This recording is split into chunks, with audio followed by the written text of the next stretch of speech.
और आज संघर्ष के तूफानों में गांधी मैदान में हम फिर मिल रहे हैं। इस ऐतिहासिक रैली को सफल बनाने के लिए बिहार के कोने कोने से आए अपने तमाम लाखों साथियों को मेरा इनकलाबी लाल सलाम। कल से महाधिवेशन है और आज हम रैली में हैं। रैली का केंद्रीय नारा लोकतंत्र बचाओ देश बचाओ।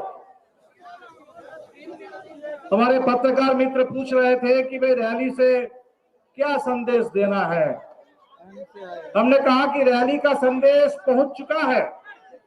ये लोकतंत्र बचाओ देश बचाओ ये नारे की ताकत है कि आज सिर्फ भाकपा माले का संगठन नहीं बल्कि पूरे बिहार में जो आंदोलन की ताकतें हैं, हर जगह से, हर तबके से, गांव-गांव से, शहर से लोग यहाँ पहुंचे हैं क्योंकि ये वक्त की पुकार है, ये समय की मांग है और इसी समय की मांग को लेकर के आज हम यहाँ रैली कर रहे हैं।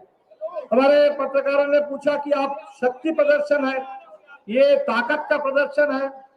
हमने कहा कि हमारे यहाँ जो ताकत है, हमारे मोदी जी के लिए आत्मनिर्भरता नारा है।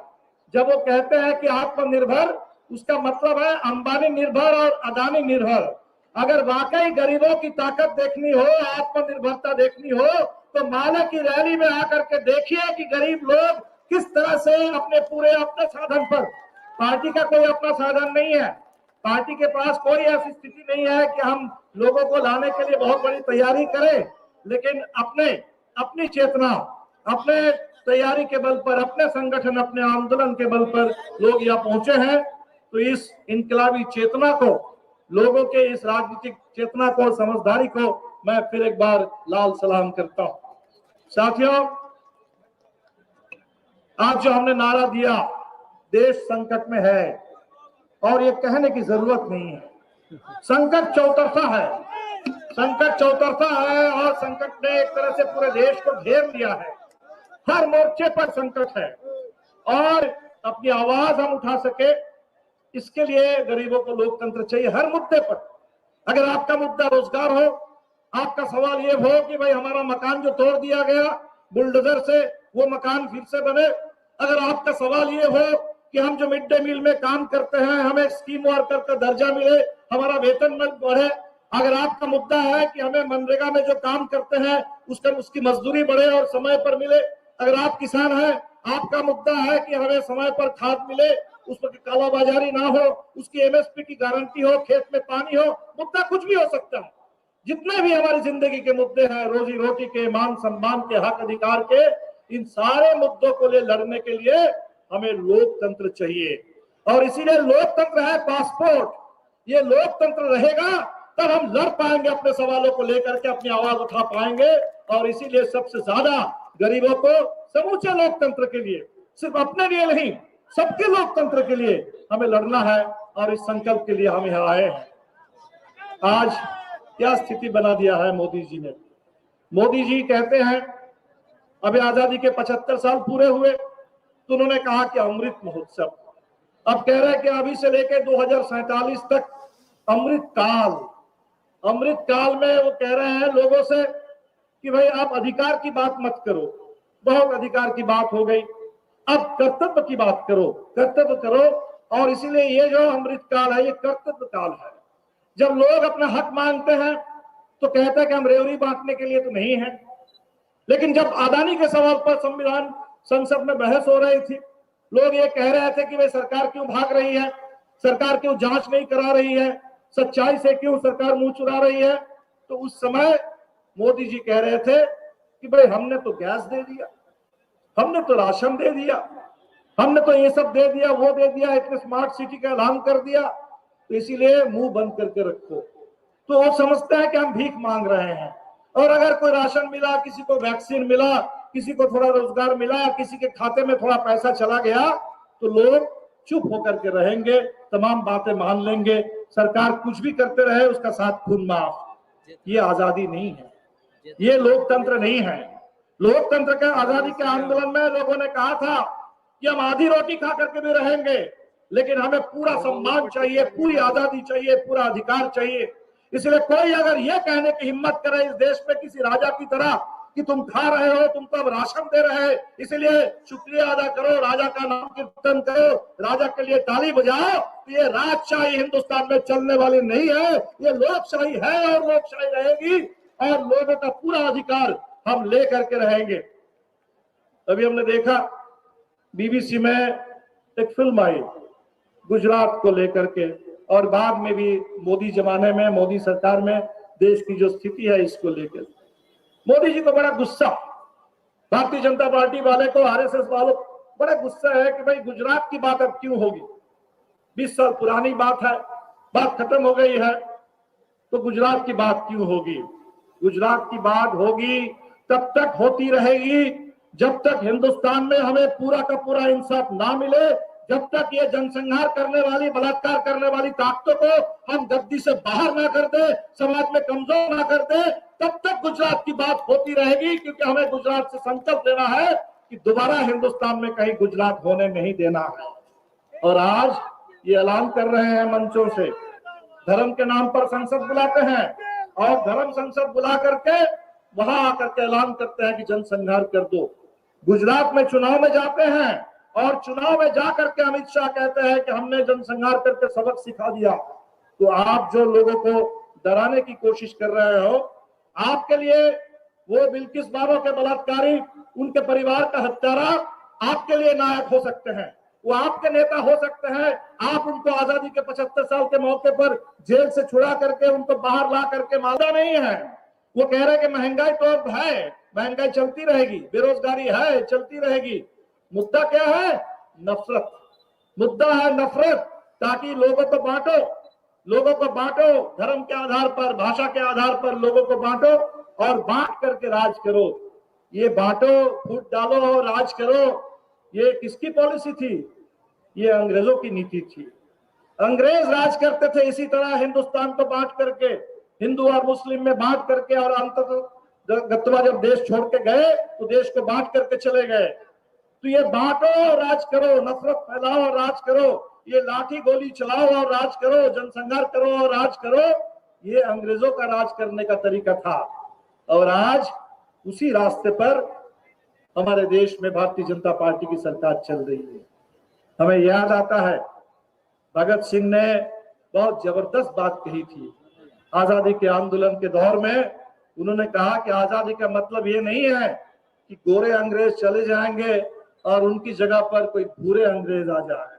आज ये बात बिल्कुल समझ में आती है कि गोरे अंग्रेजों की जगह पर ये जो अदानी अंबानी वाले, ये जो भूरे अंग्रेज जो आए हैं, ये जो आरएसएस वाले भूरे अंग्रेज आए हैं, जो अंग्रेज के तर्ज पर राज करना चाहते हैं, लोकशाही को दबा करके, जो किसी भी सवाल पर सच बोलने पर यूएपीए लगा करके, सीडिशन कानून लगा करके, झूठे मुकदमे में फंसा करके लोगों को जेल में डाल देते हैं, जहां उनके जेल में फादर स्टैन स्वामी जैसे हमारे अभी द्रौपदी मुर्मू जी को मैं सुन रहा था, संविधान दिवस पर देश की राष्ट्रपति हैं, देश की राष्ट्रपति बोल रही थी, तो अब पूरा लिखित भाषण था, पूरे देश की नजर है।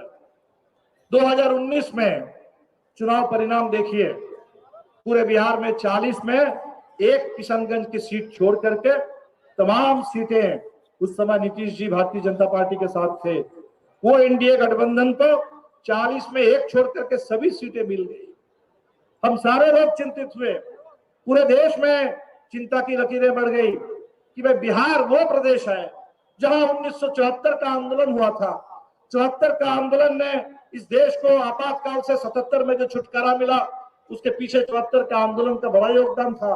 ये नीतीश कुमार ये 74 के आंदोलन के नेता थे। क्या हो गया है कि आज भारतीय जनता पार्टी के साथ मिलकर के ये पूरे एनडीए को बढ़ाने में लगे हुए हैं।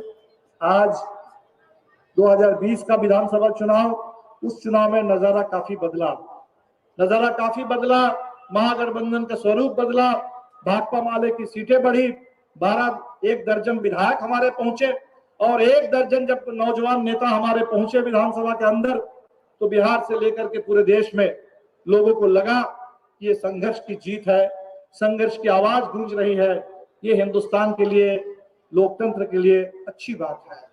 और आज उसी का परिणाम है, ये जो 2020 का चुनाव का परिणाम था, उसी के बाद ये पिछले साल 9 अगस्त को जो आपने देखा कि सत्ता परिवर्तन हुआ, नीतीश जी इधर आए और सरकार बदल गई, तो ये सरकार नहीं बदल सकती थी अगर 2020 में ये मजबूत महागठबंधन की दावेदारी नहीं होती, भाकपा माले की ये मजबूत दावेदारी नहीं होती, बिहार के अंदर इतना जबरदस्त जनता की ताकत का निर्माण नहीं होता, तो शायद वो महाराष्ट्र वाला मॉडल लागू होता।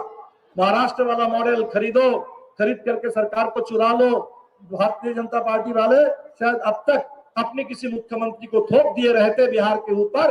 लेकिन ये आपकी ताकत है जमीन पर, जिस ताकत ने भारतीय जनता पार्टी के महाराष्ट्र वाले मॉडल को बिहार में रोक दिया। अब लोग कह रहे हैं कि बिहार रास्ता है, बिल्कुल रास्ता है, ये रास्ता है। बिहार हमेशा रास्ता दिखाता रहा है, आजादी के आंदोलन के दौर में भी दिखाया और आजादी के बाद भी हर दौर में तानाशाही के खिलाफ, सामाजिक अन्याय, उत्पीड़न, अत्याचार के खिलाफ, न्याय के लिए, आजादी के लिए, सम्मान के लिए, बदलाव के लिए रास्ता दिखाता रहा है। ये रास्ता कहां से आता है? ये रास्ता हर गांव से निकलता है। ये वो गांव का आंदोलन है, ये वो गरीबों का आंदोलन है, जहां से वो ताकत का निर्माण होता है। ऊपर आप जो देखते हैं, हम इसलिए बार बार कहते हैं कि भाई सरकार पर निर्भर नहीं होना है। हमारे कुछ साथी लोग पूछ रहे थे, पत्रकार लोग भी पूछ रहे हैं कि 1 दर्जन विधायक आपके हो गए हैं, तो 1 दर्जन विधायक है, सरकार बदल गई है, क्यों नहीं मंत्रिमंडल में चले जाते हैं? मंत्रिमंडल में जाइए, कोई एक मंत्री पद ले लीजिए और उसी काम को करिए। हमने कहा कि नहीं, अभी फिलहाल हमारे लिए वो बड़ा काम नहीं है। हमारे लिए बड़ा काम क्या है कि जो आप आए हैं, हम देख रहे हैं तरह तरह के नारे लिखे हुए हैं। हमारे साथी यहाँ बैठे हुए हैं, बेरोजगार साथी है, उसके लिए लड़ रहे हैं, रोजगार के लिए। छात्र लड़ रहे हैं कि हमारी परीक्षा में क्वेश्चन पेपर लीक हो जाता है। वो कह रहे हैं कि भाई हमारा परीक्षा लेट से चल रही है, नियुक्तियां लेट में है, उसमें धांधली हो रही है। ये जो बक्सर के किसान लड़ रहे थे कि मुआवजा ठीक से नहीं मिला, और बक्सर के किसान जब बोले कि मुआवजा ठीक से नहीं मिला, तो रात के अंधेरे में घुस करके पुलिस ने लाठी चलाई। ये जो बुलडोजर चल रहा है, ये सब जो चल रहा है, इसके खिलाफ लड़ना होगा। ये लड़ाई अगर कभी भी कमजोर होगी, सरकार के भरोसे रह जाएंगे। सरकार पर भरोसा कर लेना, प्रशासन पर भरोसा कर लेना, इसका मतलब अपनी पहल खो देना और अपनी आजादी को छोड़ देना। और इसीलिए भाकपा माले का मतलब है कि सरकार चाहे किसी की भी बने, अच्छा काम हो तो हम निश्चित तौर पर मदद करेंगे, लेकिन सरकार के भरोसे बिल्कुल नहीं रहना है। जनता को अपने भरोसे रहना है, अपनी ताकत, अपनी पहचान, अपनी पहलकदमी, अपना संघर्ष, इसी के बल पर। इसी का नाम है भाकपा माले। और इसीलिए माले की ताकत घटती नहीं है। विधानसभा में 2010 में हमारे पास एक भी विधायक नहीं थे, 2010 में एक भी विधायक हमारे नहीं थे, और आज हमारे पास 1 दर्जन विधायक हैं। ये महज चुनाव का सवाल नहीं है। चाहे एक भी विधायक ना हो, तब भी गांधी मैदान को भर देने की ताकत भाकपा माले के पास रहती है। और अगर 1 दर्जन विधायक हो, तब हम पूरे बिहार से लेकर के देश में ये संदेश दे सकते हैं। इसीलिए साथियों, हमें अपने इस बुनियादी संघर्ष को, अपनी पहलकदमी को, गांव के गरीबों की, किसानों की, नौजवानों की एकता, इसको और मजबूत बनाना है। मुझे अच्छा लग रहा है कि आज कितने सारे आंदोलनों का समाधान, ये तो चुनाव मशीन है, ये तो चुनाव वाले मशीन है, उनका तो एक ही काम है, चुनाव लड़ना। एक चुनाव खत्म होने के बाद अगले चुनाव की तैयारी, आज यहाँ कल वहां, हमेशा चुनाव चुनाव चुनाव करते रहते हैं। तो इसके खिलाफ अगर लड़ना है तो हमें तैयार रहना पड़ेगा, बिल्कुल तैयार रहना पड़ेगा। अगर 1 दर्जन सीटें मिली है विधानसभा में, 7 सीट पर हम हार गए, तो हमें और तैयारी तेज करनी होगी, ताकि आने वाला चुनाव में इससे भी बेहतर हम प्रदर्शन कर सके। और ये सब लोग बिहार में आप कह रहे हैं कि माले की ताकत बढ़ती है तो महागठबंधन की ताकत बढ़ती है। ये माले का स्कोरिंग रेट था, 19 सीट पर लड़ करके 12 सीट हम लोग जीते, तो तब वह लोग कहने लगे भाई आप लोगों को कुछ और सीट मिलती लड़ने के लिए, तो तेजस्वी जी मुख्यमंत्री बन गए रहते, सरकार बदल गई रहती। तो ये है माले की ताकत। इसलिए हम तैयारी जरूर करेंगे और इसी से महागठबंधन को और ताकत मिलेगी। तो हम कोशिश करेंगे कि महागठबंधन बिहार में और मजबूत हो, पूरे देश में मजबूत हो, व्यापक विपक्षी एकता निर्माण। तो माले की अपनी मजबूती, अपने संगठन, आंदोलन, उसकी और ज्यादा गति, और इसके साथ साथ व्यापक विपक्षी एकता का निर्माण आज इसकी जरूरत है। और इसी विपक्षी एकता के बल पर पूरे देश में अब देख रहे हैं कि बिहार में भी महागठबंधन का विस्तार हुआ, भारतीय जनता पार्टी थोड़ा अलग थलग है। कोशिश है कि महागठबंधन में कुछ तोड़फोड़ कर दिया जाए, किसी एकाध नेता को इधर उधर कर लिया जाए, कुछ नए लोगों को लेकर के फिर से कुछ कर दिया जाए। ये खुराफत करने वाले लोग हैं, ये हमेशा कोशिश करते रहेंगे, खरीद फरोख्त की कोशिश करेंगे। लेकिन ये जो महागठबंधन बना, उम्मीदों का, लोग चाहते हैं कि भाई इतनी बड़ी ताकत है तो इस ताकत से हम भाजपा को अलगाव में डाल सकते हैं। ये रास्ता पूरे देश में अपनाने की जरूरत है। और इसीलिए इस बार जो पार्टी का महाधिवेशन है, हमने सोचा कि महाधिवेशन में हम अपने संगठन की बात तो जरूर करेंगे, उसकी पूरी समीक्षा करेंगे, और इसके साथ साथ जो आज देश को चाहिए व्यापक विपक्षी एकता, आज जो देश को चाहिए एक मजबूत वामपंथी एकता, अब इसकी भी बात करेंगे, इस दिशा में भी तैयारी करेंगे। और इसीलिए हमें इस बात की खुशी है, आप देख रहे हैं कि इस बार जो हमारा महाधिवेशन हुआ है, इस महाधिवेशन में मंच पर आपने देखा मार्क्सवादी समन्वय समिति, जो पूरे झारखंड का एक मजबूत संगठन है, कॉमरेड ए के राय ने, कॉमरेड आनंद महतो ने इसका निर्माण किया था 50 साल पहले। आज कॉमरेड ए के राय हमारे बीच में नहीं है, कॉमरेड आनंद महतो हमारे बीच में है, और भी साथी हैं। तो इन साथी लोग अभी आए हैं हमारे महाधिवेशन में, तो एक एकता मजबूत हो रही है। तो वामपंथी एकता और मजबूत हो, वामपंथ की दावेदारी मजबूत हो, आंदोलन मजदूरों का, किसानों का, नौजवानों का, नागरिकों का, महिलाओं का सारा आंदोलन और तेज हो। तो इसीलिए कल हम जो सम्मेलन का उद्घाटन सत्र रखे हैं, उसमें तमाम पार्टियों को हमने इनवाइट किया है, CPI, CPM, RSP, forward block से लेकर हमारे मंच पर है मार्क्सिस्ट के साथी, हमारे मंच पर है लाल निशान पार्टी महाराष्ट्र के, उनके साथी हमारे बीच में आएंगे, पासला जी जो पंजाब से लेकर केरल तक एक अलग पार्टी बना रहे हैं। तो वामपंथी एकता। फिर हम कोशिश कर रहे हैं कि पूरी दुनिया में इस समय जो हम दुनिया भर में लड़ रहे हैं, हम परेशान हैं, पूंजीवाद के संकट, ये कोविड का संकट, ये जलवायु का संकट दुनिया को परेशान करके रख दिया। कहीं कोई ठिकाना नहीं है, लोगों के पास अभी किसी तरह की कोई सुरक्षा नहीं है, किसी तरह की कोई निश्चयता नहीं है। पूरी दुनिया में लोग संघर्ष कर रहे हैं इसके लिए, और वो जो दुनिया भर में संघर्ष चल रहे हैं लोकतंत्र के लिए, अपने अधिकार के लिए, कि दुनिया बनी रहे और इस दुनिया जीने लायक रह जाए, हवा मिले, पानी मिले पीने का, ये सारा कोयला के नाम पर जो कर रहे हैं, लूट कर रहे हैं, और कॉर्पोरेट लूट से दुनिया को, प्रकृति को नष्ट कर दे रहे हैं, तो प्रकृति बची रहे, इसके लिए बड़ी लड़ाई है। हमारी कोशिश है कि हमारे महाधिवेशन में भी इन तमाम विषयों पर चर्चा हो, जोशीमठ से लेकर के दुनिया के पैमाने पर जो प्रकृति की रक्षा के लिए हम लड़ रहे हैं, लूट के खिलाफ और बर्बादी के खिलाफ, तबाही के खिलाफ, तो ये हम बात करेंगे। 17 तारीख उस पर हमारे बहुत सारे साथी कई देशों से आए हैं, हमारे बीच में बांग्लादेश से आए हुए साथी हैं, नेपाल के साथी पहुंचे हैं, श्रीलंका के साथी उनको वीजा नहीं मिला, पाकिस्तान के साथियों को वीजा नहीं मिला, ऑस्ट्रेलिया के एक साथी आए हैं, वेनेजुएला से आ रहे हैं, कई देशों से लोग आ रहे हैं। ये सत्र होगा।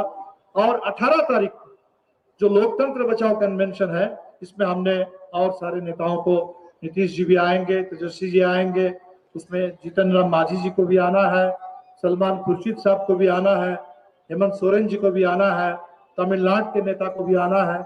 हम कोशिश करेंगे कि महाधिवेशन से एक मजबूत वामपंथी एकता, मजबूत विपक्षी एकता, एक बड़ी एकता, और बड़ी एकता के साथ साथ तेज संघर्ष, इसकी पूरी एक वार्ता पूरे देश में जाए, ये संदेश जाए। तो साथियों, ये तैयारी 2023, क्योंकि 24 की लड़ाई सामने है, इसलिए बहुत ज्यादा समय बिल्कुल नहीं, तो ये तैयारी तेज करनी होगी। और ये तैयारी सब लोग अपने अपने ढंग से कर रहे हैं, कोई दिक्कत नहीं है, कोई दिक्कत नहीं है। अभी कांग्रेस के साथियों ने भारत जोड़ो यात्रा निकाली, राहुल गांधी के नेतृत्व में कन्याकुमारी से कश्मीर तक, और हमने देखा कि वहां जाकर के उसका समापन हुआ कश्मीर में। तो अच्छी बात है, अगर कांग्रेस मजबूत होती है, कांग्रेस में एक ऊर्जा का संचार होता है, तो पूरे देश में विपक्षी एकता के लिए ये बहुत शुभ संकेत है। और इसीलिए जैसे कांग्रेस ने किया है, आज यहाँ हम कर रहे हैं, हम लोग कर रहे हैं। माले अगर मजबूत होती है, माले की ताकत बढ़ती है, सिर्फ बिहार में नहीं, झारखंड में नहीं, पूरे देश भर में, पूरे देश भर से करीब 2000 साथी हमारे बीच में प्रतिनिधि इस बार आए हैं, और माले के इतिहास का सबसे बड़ा महाधिवेशन है, हर जगह से आए हैं, जम्मू कश्मीर से साथी पहुंचे हैं, अभी एक साथी आए अंडमान से आए हैं। जम्मू कश्मीर से लेके, अंडमान से लेके, गुजरात से लेके, महाराष्ट्र से लेकर के दक्षिण के तमाम राज्यों से। त्रिपुरा में चुनाव चल रहा है, फिर भी 2 साथी आ गए हैं महाधिवेशन में। वो चुनाव में है, लेकिन जहां साथी चुनाव नहीं लड़ रहे हैं वहां के साथी यहाँ महाधिवेशन में आ गए। तो देश भर से साथी आए हैं। तो इस महाधिवेशन, ये पार्टी को अगर इससे मजबूती मिलती है तो पूरे विपक्ष के लिए अच्छी बात है। अभी पूर्णिया में एक रैली होने वाली है 25 तारीख को, जरूर 25 तारीख को अपने साथियों से कहेंगे, पूरे सीमांचल के साथियों से कहेंगे कि पूर्णिया की रैली में आप बड़ी तादाद में उसमें शिरकत करें और बिल्कुल वो महागठबंधन की ताकत को मजबूत करें, क्योंकि सीमांचल में बहुत जबरदस्त साजिश है भारतीय जनता पार्टी वालों की, बहुत गहरी साजिश है। वो आकर के उटपटांग बोलते रहते हैं। उनकी कोशिश है कि सीमांचल में हम एक यूनियन टेरिटरी बना दें। उनकी कोशिश है बंगाल में, उत्तरी बंगाल में एक हम यूनियन टेरिटरी बना दें, क्योंकि आजकल ये राज्यों में जहां उनकी सहाय ऊपर बातें हो रही है, इसी से बात बनेगी, इससे बात बनती नहीं है। इससे बात थोड़ा फैल सकती है, लेकिन बात तो बनती है जमीन से, बात तो बनती है नीचे के संघर्ष, नीचे की एकता। और इसीलिए हमने जो नारा दिया है, फांसीवाद मिटाओ, लोकतंत्र बचाओ, शहीदों के सपनों का भारत बनाओ। वो आजादी के आंदोलन के दौर के शहीद और हमारे भाकपा माले आंदोलन के, हर जगह जहां भी चले जाओ, जिस जिले में जाओ, जिस पार्टी ऑफिस में जाओ, शहीदों की लंबी फहरिस्त। ये सारे जो शहीद हमारे बीच में अधूरा काम छोड़ के गए हैं, सपना छोड़ करके गए हैं, उन सपनों को पूरा करना, उस काम को पूरा करना, उस मिशन जो हम कहते हैं कि भाई बाबा साहब अम्बेडकर के लिए भी कहते हैं कि बाबा तेरा मिशन अधूरा, हम सब मिलकर करेंगे पूरा। ये सारा मिशन जो अधूरा है उसको पूरा करना है। और पूरा करने के लिए मजबूत पार्टी चाहिए, मजबूत एकता चाहिए। और इसीलिए आप तमाम साथियों से फिर एक बार अपील करेंगे, ये जो ताकत आज आपने यहाँ दिखलाई है, ये जो ताकत है, लोग कह रहे हैं कि बाकी पार्टियों को बड़ी रैली करने का मतलब करोड़ों रुपया खर्च करना पड़ेगा, पैसा झोंकना पड़ेगा, गाड़ी भेजी जाएगी, लोग हैं वहां से आएगा। ये माले की ताकत है जो जमीन से खड़ा होकर के खुद चल करके पूरे गांधी मैदान तक जो आ जाती है। इस ताकत का, इस परंपरा का, ये जो जनता पर निर्भर होकर के अडानी से बढ़ेगा तो निश्चित तौर पर 24 में हमें छुटकारा मिलेगी इस मोदी सरकार से। ये बर्बादी और तबाही की नीतियों से, आरएसएस की नफरत और साजिश की राजनीति से छुटकारा देश को मिलनी चाहिए। लेकिन इसके लिए कड़ी मेहनत और सजग तैयारी, इसके साथ हम लोग चाहेंगे आप तमाम साथियों को, बिहार के हर कोने से जो साथी इतनी मेहनत करके आए हैं और देश भर से जो हमारे डेलीगेट साथी पहुंचे हैं, लंबा सफर करके, लंबी दूरी तय करके, तमिलनाडु से आए हैं, भाषा नहीं समझ पा रहे हैं, लेकिन दिल में वही बात है, वही संकल्प है। वो आए हैं, कहां से आए हैं, भाषा बहुत लोग नहीं समझ पा रहे हैं हिंदी, लेकिन पूरा हिंदुस्तान आज यहाँ जमा है। हमारे जो अगुआ साथी हैं, प्रतिनिधि हैं, आज यहाँ जमा है।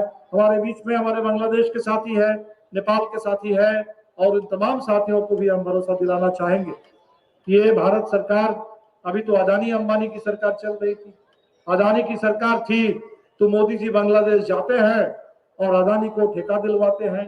गोड्डा में बिजली बनती है, गोड्डा के लोगों की जमीन चली जाती है, झारखंड के लोगों को कोई बिजली नहीं मिलती, उनको धुआं ही धुआं, प्रदूषण ही प्रदूषण मिलता है। और बांग्लादेश के लोगों को भी महंगी बिजली मिलती है, जिस बिजली की उनको जरूरत नहीं थी।